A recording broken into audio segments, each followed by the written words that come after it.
I came across an article on introvert dear that I thought would be really interesting to take a look at today.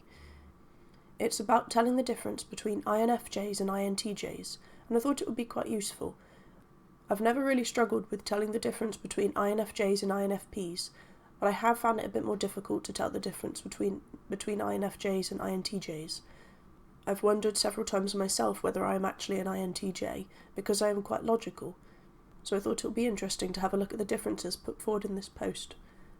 I know when I first took a personality test, on I think it was 16personalities.com, and it comes up with a little bar from 0 to 100% on whether you're introverted or extroverted, and the same for whether you're a feeler or a thinker, etc.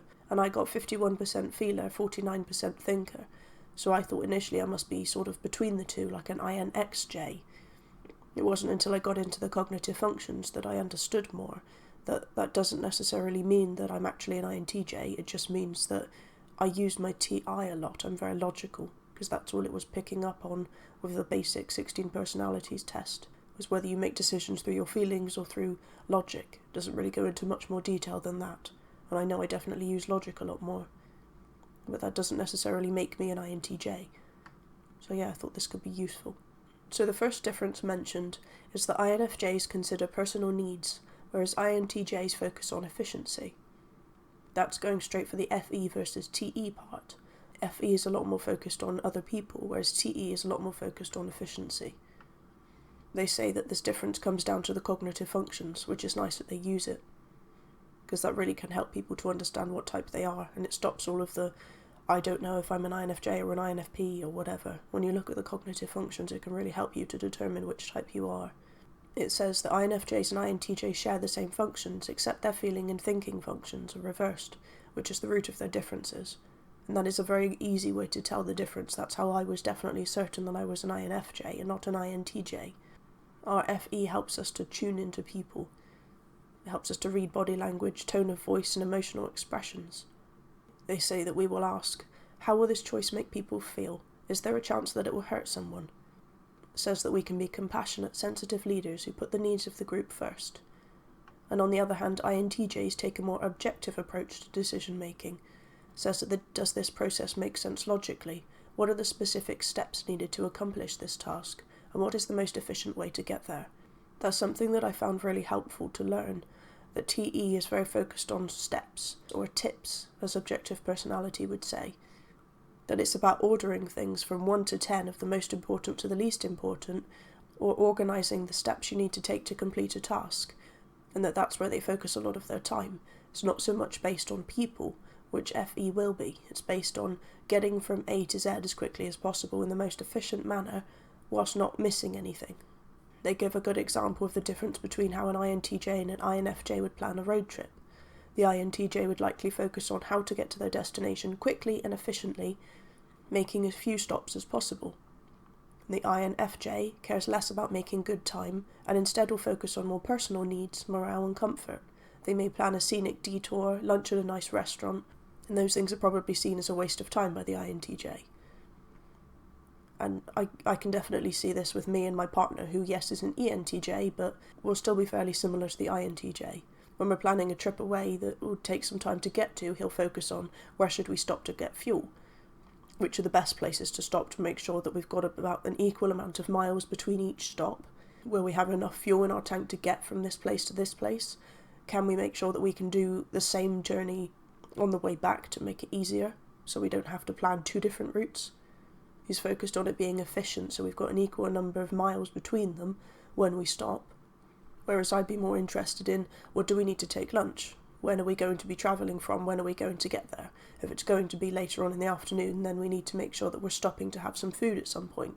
Are we going to get food from the service station? We know it's quite expensive. Not normally the nicest food there. Should we pack some lunch? Should I make sure we have some drinks so that when we stop, we can have a drink without having to go and buy one? The slightly more personal aspects of the journey, whereas he's more focused on the destination time. We need to leave at this time to make sure we can arrive by that time. We need to get fuel before we leave, so we could go longer before we have to get fuel again. Not so much bothered of whether we're going to be feeling uncomfortable riding on a motorbike for hundreds of miles. And it's interesting to see the dynamic between them. I think it can be hard to tell the difference between INFJs and INTJs when you when you're just looking on paper, because they can seem quite similar, when you don't know cognitive functions that well, or when you're just listening to a small conversation, because all you're really going to pick up on initially is, are they talking in a warm, nice way, or are they talking in a cold, logical way? And I think that's the difficulty with me. I do tend to talk quite logically. I don't always tend to wear my heart on my sleeve. I'm very private with things like that. I don't tend to share my FE with people in general unless I know them quite well. I found that for me, my TI is more of a defence mechanism. It protects me from getting hurt and being walked over, which could happen if I just stayed in my FE all the time. So that's why I can come across as a bit more logical than a standard INFJ might do. The next thing they say is that INFJs appear warm and approachable, whereas INTJs are more businesslike. It says that because INFJs are more tuned into people, we can generally appear warm and friendly. Yes, I've sort of just spoken about that I do tend to stick more with my TI, my logical side, than I do my FE, but when I am communicating with people, that does naturally come out. FE is my extroverted judging function. It's the natural one that's going to be used when I'm around other people. And it says for INTJs that social pleasantries and personal conversations tend to bore them. They'd rather get down to the task at hand than talk about your day. And I can definitely see this in general, this would happen with INTJs. Maybe the people that they are close to, the ones they care about, they would take the time. Like my partner definitely takes the time to ask about my day, but if he met someone on the street or was waiting in line to get his coffee, he wouldn't be too interested in small talk. He'd just want to get his coffee and carry on with his day. So I can definitely see that. But then with INFJs, because we're that sort of in-between of feeling and thinking, we can switch to this. It depends what frame of mind we're in. If we're feeling a bit overwhelmed with how much interaction we've had to have, that we've had to spend a lot of time extroverting, and when we need to go back in on ourselves and have some quiet time, we may get a little bit more short and not interested with the niceties that you have to do. When you interact with people, we might be a little bit more blunt, just wanting to finish the conversation and get away somewhere quiet. But that would be because we've overused our FE and we need to go back in on ourselves again. So it depends which situation you catch people in. The next point is that INFJs are more comfortable with emotional expression, whereas INTJs avoid it. It says that because of our extroverted nature of our feeling function, FE, we're more comfortable putting our emotions out into the world. But because we are introverts, we probably won't gush or weep publicly. We'll reserve our feelings for those who know us well, and keep it to writing or something online instead. I can definitely see that. I'm not the most open in public with my feelings. I don't like sharing things with people I don't know very well. But with those close to me, then yes, I am fairly open. If something's bothering me, then I will say it. But it's also worth noting that because we have FE, we're often not in touch with our own emotions and feelings that well. That's more of an FI thing in general. So it can be quite difficult for us to identify how we're feeling in the moment. We might need to go away and have some self-reflection on that and come back and go, oh, I understand now, that's how I was feeling. Or we need to talk it through, write it down in a journal or whatever to figure out how we're feeling. That's more how we will understand, is by extroverting it, so by talking it or by writing it down. That's how we'll discover how we're feeling. So I think that's what pushes us to share our feelings a bit more. We don't naturally want to. I know I don't enjoy sharing my feelings with people. I like to keep it private, but I understand that I have to, because I won't understand how I'm feeling unless one way or another I get it out there. And it says that for INTJs, their feeling function is introverted, so they generally feel uncomfortable talking about their emotions. It's not necessarily because they have FI that they're uncomfortable talking about their emotions, it's because they've got TE higher up, and that INTJs don't really like listening to other people talk about their feelings. I think that's probably going to be the biggest difference. INFJs like it when people share things with them, whether it's learned because people often feel that they can just open up to an INFJ and share their deepest, darkest secrets knowing that we won't judge them. So we almost learn to appreciate that, knowing that that means the person trusts us and that it's actually quite an honour to have them open up to us. Or whether it's something we naturally enjoy, I'm not too sure. But yeah, there's probably a big difference between them, as INFJs will like it when people open up to them and share how they're feeling. They'll be interested in it. They'll want to know, how are you feeling right now? Whether they've picked up on something in that person and they want to see if they can confirm it to help them. INTJs, on the other hand, will be more interested in objective topics. ones that don't necessarily involve too many feelings. I'd say INTJs are more interested in subjects and topics, whereas the INFJ is more interested in the person and how what that topic means to them, why they're interested in that topic.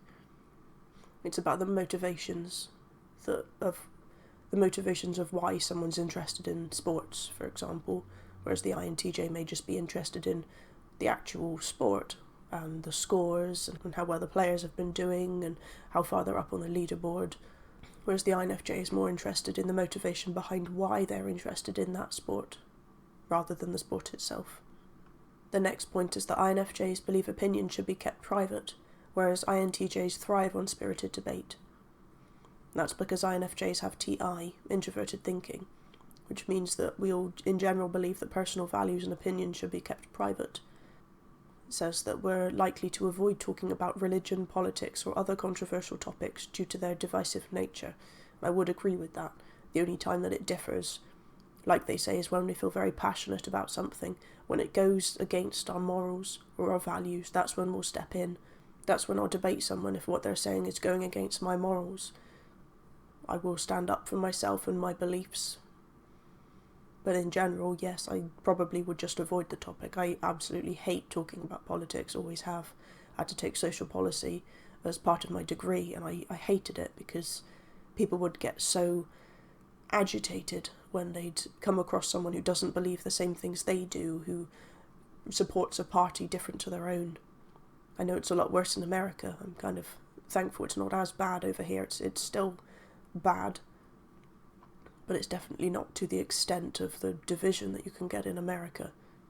Another one I generally don't like talking about is sports, especially football, because people can be so loyal to the team they support, and if someone supports a team that they believe is the opposite of their team or against their team, then they just go head to head on it.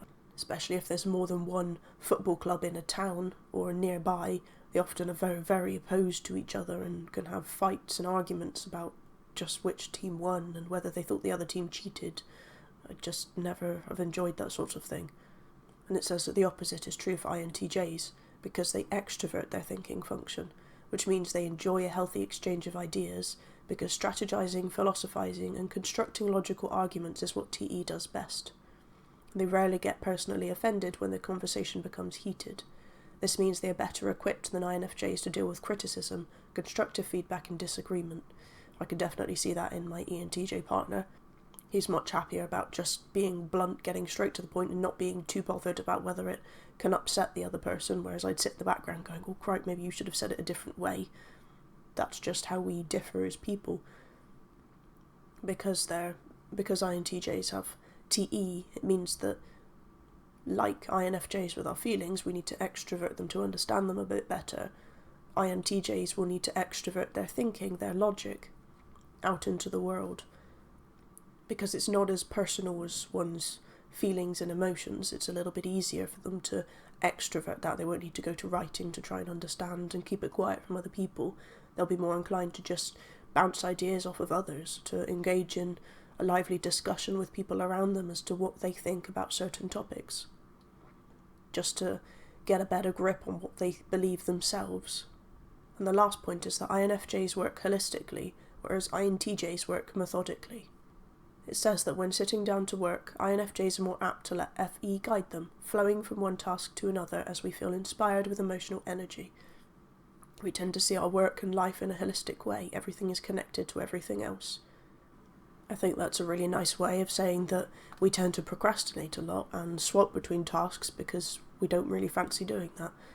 But it's interesting to see why we do that. I know I do it a lot. I'll sit down meaning to do something. I've written a little list of the tasks I need to achieve today. I'll sit down and tackle the one that's the biggest or take the most time, and then I realise I don't really want to do that right now. I'd rather do the 7th task on the list instead, because I can do that whilst listening to YouTube, or I can do that whilst doing something else at the same time. And regarding the point on how everything is connected to everything else, it's interesting that does tend to be how I will lay out my tasks. I tend to break things down into, say if I was needing to clean up my desk, I'd break it down into I need to sort through my folders, my files, give everything a polish and a wipe, organise my drawers, that sort of thing.